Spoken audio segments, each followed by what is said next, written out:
හයි යාළුවනේ. ඔයගලන්ට කියන්න ඕනේ කතාවක් තියෙනවා. දැන් මම ඉන්නේ කොළඹ විශ්වවිද්‍යාලයේ නීති පීඨය ළඟ. මෙතනින් යනකොට මට මගේ අතීතයට යනවා. ඇත්තටම ඒකත් එක්ක මම මේක ලින්ක් කරන්න මේ දවස්වල සාමාන්‍ය පෙළ ප්‍රතිඵල ඇවිල්ලා විශිෂ්ට විදිහට පාස් වෙච්ච පිරිසක් ඉන්නවා. ඔවුන් සතුටු සිතින් ඉන්නවා. නමුත් තවත් පිරිසක් ඉන්නවා තමන් අපේක්ෂා කරපු ප්‍රතිඵල ඒ විදිහට ලැබිලා නැතුව දෙමව්පියන්ගෙන් ගුරුවරුන්ගෙන් එහෙම නැත්නම් තමන් බොහොම කනගාටුවෙන් ඉන්න පිරිසක් ඉන්නවා. විශේෂයෙන්ම ඔවුන්ටයි මේ පණිවිඩය මම කියන්නේ. මම A level කරේ 2000 අවුරුද්දේ 2000 අවුරුද්දේ A level කරාට පස්සේ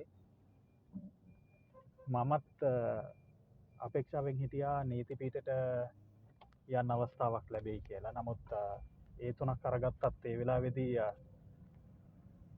නීති පීඨයට තේරිපත් වෙන්න බැරි වුණා. මොකද ඒ වෙද්දී ලකුණු දෙකක අඩුවක් තිබ්බා මට. ලකුණු දෙකක් අඩු වෙච්ච හින්දා නීති පීඨයට යන්න බැරි වුණා. හැබැයි ආර්ට් ෆැකල්ටි එකට යන්න අවස්ථාව තිබුණා.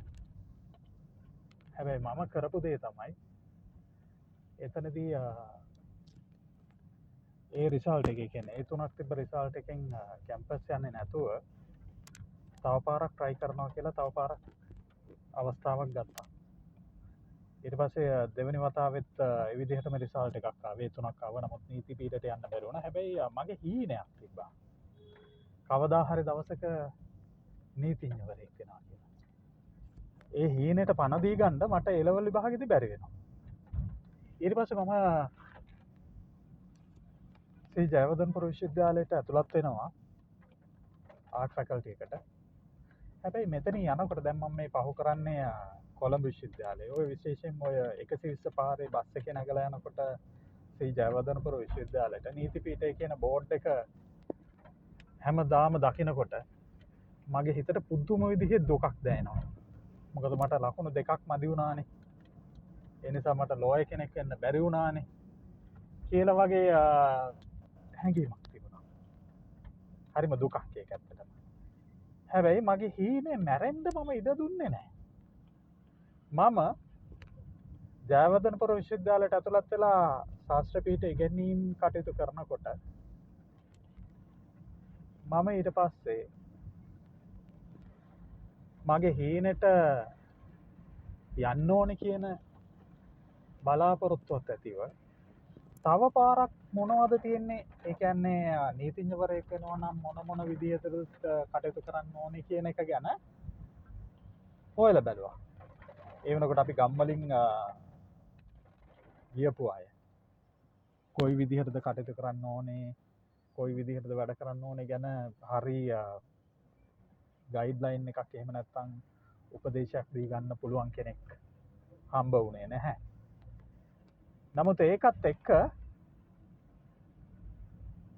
කැම්පස් එකේ ඉන්න කාලෙම පටන් ගත්තා ශ්‍රී ලංකා නීති විද්‍යාලය කියලා එකක් තියෙනවා.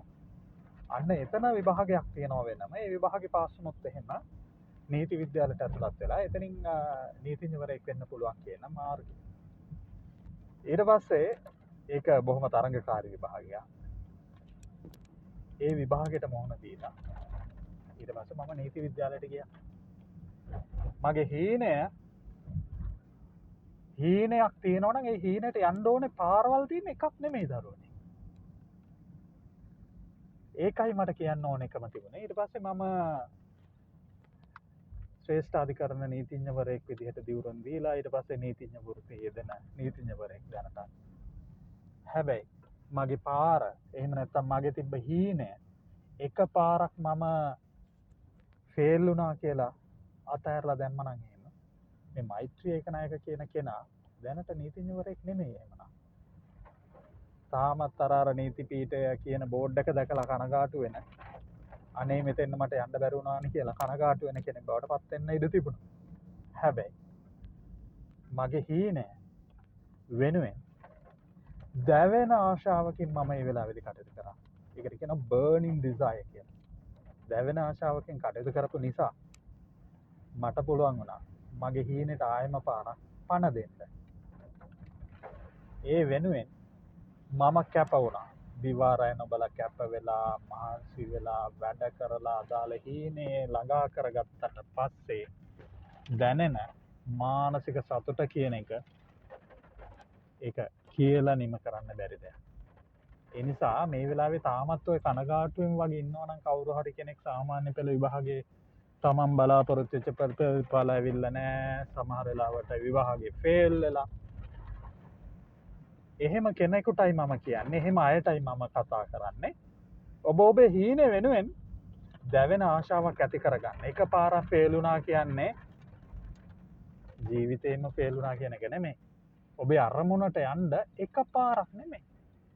මාර්ග රාශියක් තියෙන්න පුළුවන්. විකල්ප මාර්ග කීපයක් තියෙන්න පුළුවන්. ඒ ගැන හොයලා බලන්න. තව පාරක් උත්සාහ කරන්න. ජීවිතේ ජය ගන්න පුළුවන්. හැබැයි